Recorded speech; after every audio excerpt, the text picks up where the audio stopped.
Habari watazamaji, mimi ni Dkt. Revathi Ramaswamy kutoka hospitali ya Apollo Secunderabad. Ningependa kuzungumza nanyi kuhusu mada ndogo, rahisi, lakini muhimu sana na yenye manufaa kuhusu upasuaji wa kufunga mirija kwa kutumia laparoskopi au uzazi wa mpango. Nimeona wanawake wengi wakisita kufanyiwa upasuaji wa kufunga mirija na wanachelewa kwa miaka mingi na hatimaye wanakuja kwangu wakiwa na mimba ambazo hawakuzipanga. Kwa hiyo, nahitaji kushiriki nanyi kuhusu mchakato huu na wakati unapofanyika.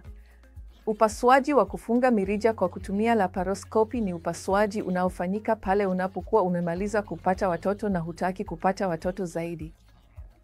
Ni taratibu rahisi sana ambayo inakuhitaji ukae hospitalini kwa takriban saa 6 tu na utakuwa umepona na uko tayari kuendelea na shughuli zako zote mwisho wa siku. Kwa hiyo, ukipanga kufanya upasuaji huu siku ya Ijumaa, unaweza kurudi kazini siku ya Jumatatu. Kwa kweli, unahitaji tu siku moja ya kupumzika. Kuna taratibu mbili ambazo tunaweza kufanya tunapofanya upasuaji wa kufunga mirija kwa kutumia laparoskopi. Moja ni kutoa kipande kidogo cha mrija kwa kukichoma. Nyingine ni kuweka klipu kwenye mirija. Kwa mojawapo ya hizi, uwezekano wa kupata mimba tena baadaye ni mdogo sana.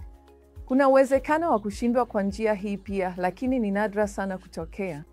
Na kama umemaliza kupata watoto, tafadhali chagua njia hii kwani ni mojawapo ya njia salama na bora kabisa za kuzuia mimba. Ndiyo, kuna mbadala ambao ni kifaa cha kuzuia mimba kinachowekwa ndani ya mfuko wa uzazi, ambacho kinaweza kuwa na dawa au kisicho na dawa. Hii ni njia mbadala. Lakini kwa wale ambao wanataka njia ya upasuaji, hii ni mojawapo ya njia rahisi na salama zaidi, ambayo haitakuchukulia muda mwingi mbali na kazi au familia yako. Asanteni marafiki.